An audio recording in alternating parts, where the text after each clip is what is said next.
Ce documentaire de France 3 évoque les artistes français qui ont marqué les années disco. Comment ce style musical est-il né? Amanda Lear, on dit que cette musique fête ses 50 ans. Mais en 1973, il n'y avait pas de disco.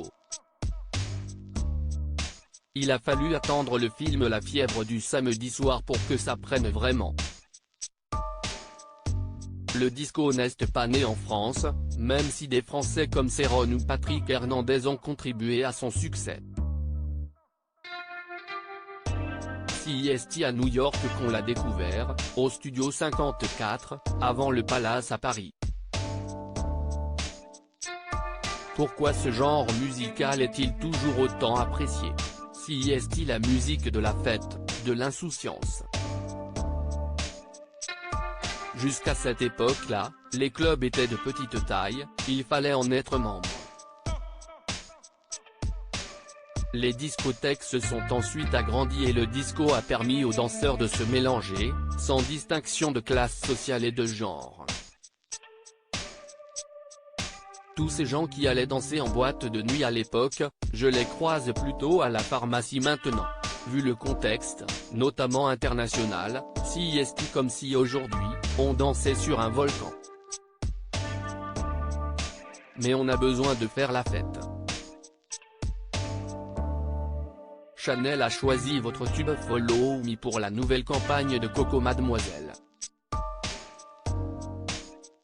En êtes-vous flatté? Chanel en a acheté les droits pour un demi-million de dollars. La nouvelle génération le découvre. C'est actuellement l'un des titres les plus recherchés sur l'application Shazam.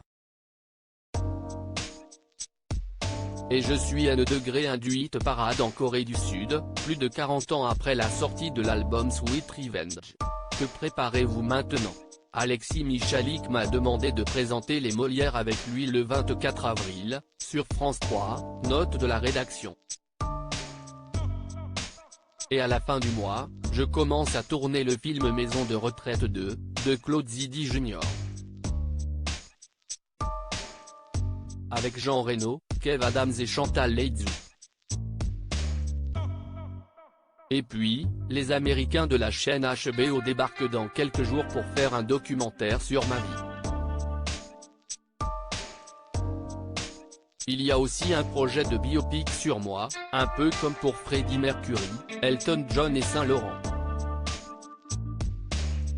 Mais n'aviez-vous pas pris votre retraite? Oui, mais on n'arrête pas de me demander.